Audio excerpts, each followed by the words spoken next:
Kalimba Cave Tragedy. It was December 2004 when 9 divers set out on vacation in Mexico, eager to explore the famous Kalimba Cave. They were heading to Bosch Chen Chenote, a dive known for its beauty and challenge. They had a plan, split into 2 groups. Group 1 would move ahead, placing markers along the underwater route to guide everyone back. Group 2 would follow, carrying tanks with less oxygen, and would turn back when they saw special markers, known as cookies, signaling the exit. Everything seemed organized, and the divers were excited. But soon, their plan began to untwist in ways they couldn't have expected. Group 1 made steady progress through the underwater passages, marking the route as they went. The goal was to create a clear path that would make it easy for Group 2 to follow. Group 2 stayed behind, trusting that they would know when to turn back, guided by the cookies placed along the way. However, things started to go wrong. As the divers pressed on, the cookies that were supposed to mark the path disappeared. Group 1, noticing this, decided to turn back and ascend to the surface. But when they emerged, Group 2 was nowhere to be found. Anxiety set in. Group 1 searched the main chamber for 30 minutes, but they couldn't find their friends. With no sign of Group 2, they decided to re-enter the cave and search again. This time, as they swam deeper, it became clear that Group 2 had made a wrong turn. Instead of following the planned route, they had taken a left turn and glided about 1,400 feet in the wrong direction. By the time they realized their mistake, they were almost 3,000 feet away from the original exit. But there was hope. A second exit lay just 300 feet away.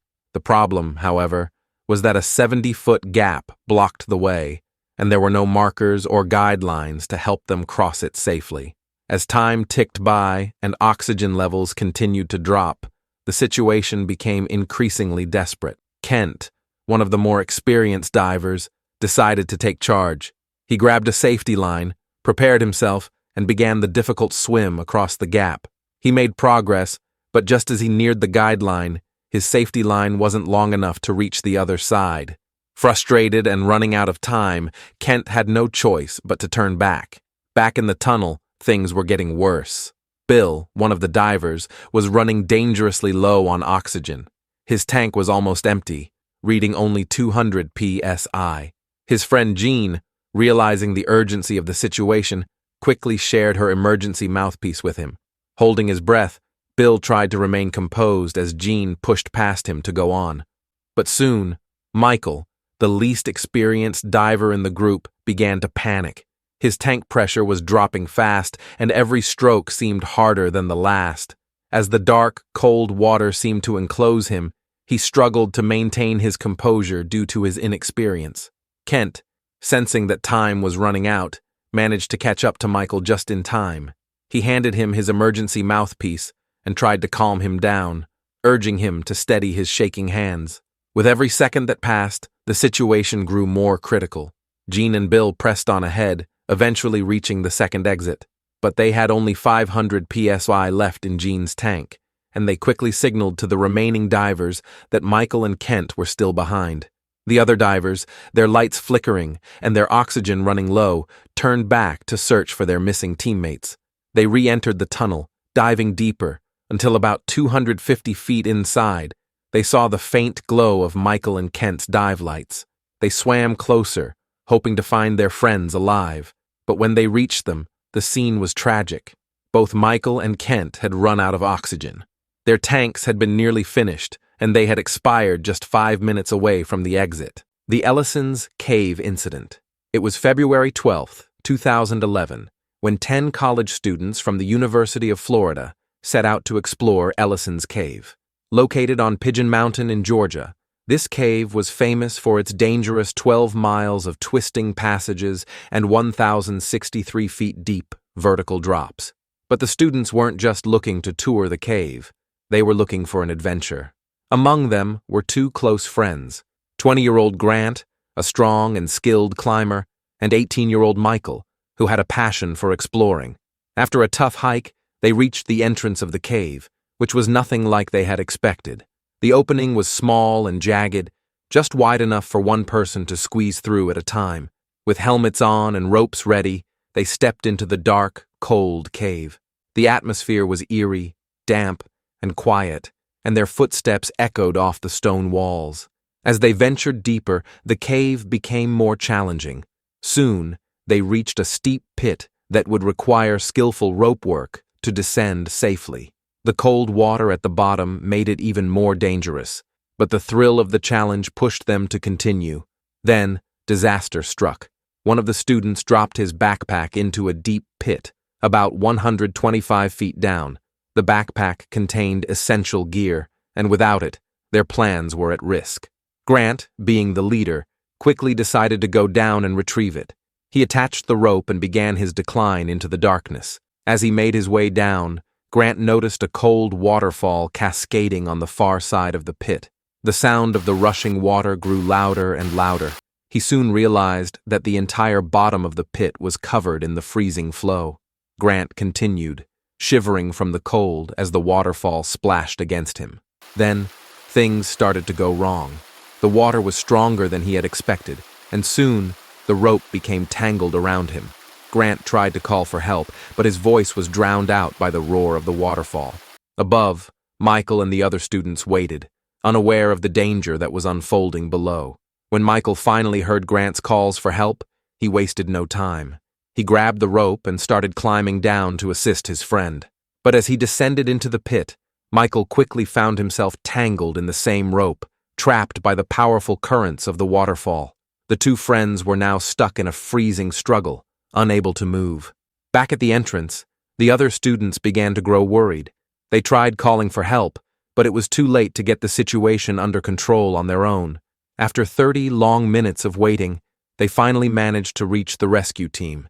The rescue team arrived quickly, descending into the pit with their equipment. However, when they reached the bottom, they found Grant and Michael frozen and tangled in the rope. The cold had claimed their lives, and the friends who had set out together on this daring adventure were now gone. The Gollum Cave Incident. It was August 2005, when 23-year-old Jennifer, an experienced caver, decided to join a small group exploring Gollum Cave near Brigham Young University in Utah.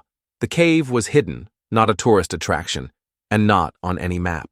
Joseph, along with his friends Jennifer, Blake, Scott, and Ariel, had prepared for months. The exploration began smoothly. The team moved steadily into the cave, following Jennifer's lead.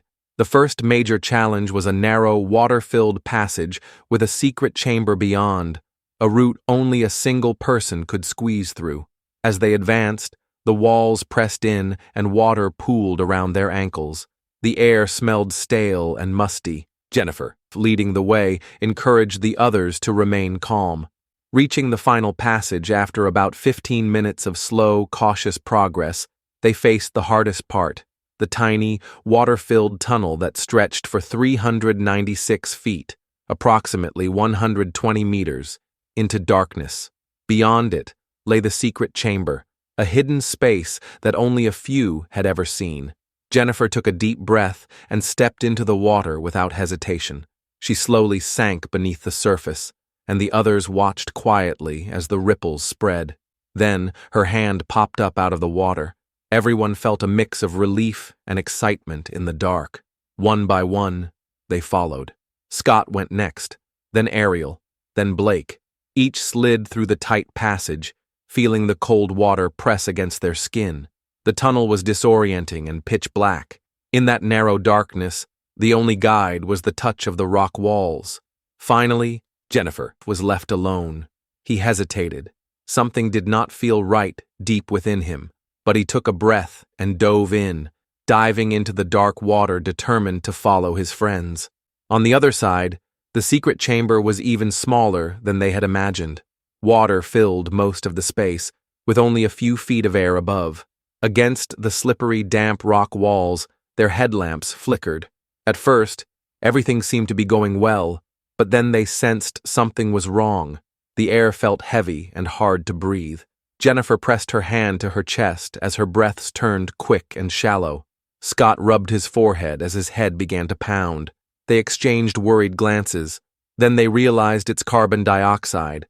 They had not expected the gas buildup in the empty chamber, and with every passing moment, they were running out of oxygen. Jennifer turned toward the exit. They had to leave immediately. She reached out for the tunnel, but her hand met only solid rock. She got a lot panic. Where was the passage? Ariel kicked forward, trying to find any hint of the exit. Blake felt along the walls, but the tunnel had vanished into the dark water. The rising carbon dioxide made everything worse. Their movements slowed. Their thoughts grew foggy. Jennifer's vision blurred. She hit desperately at the water, suffocating for air. Then, darkness fell. The chamber was swallowed by silence and shadow. Jennifer surfaced outside, suffocating as he shook the water from his face. His heart pounded as he looked around, hoping to see his friends, but the cave was silent. Minutes passed, then an hour, and still nothing. Feeling scared, he called out, but his voice only echoed on the walls. In a panic, he ran for help. Rescue teams arrived soon after. Divers went into the cave, desperately searching for any sign of life. The water was full of silt, and visibility was almost zero. They kept coming up, shaking their heads in disbelief because there was nothing they could do. Hours turned into days, and days turned into weeks. Finally, the rescuers discovered the grim truth. They found the friends huddled together in the chamber, their bodies motionless.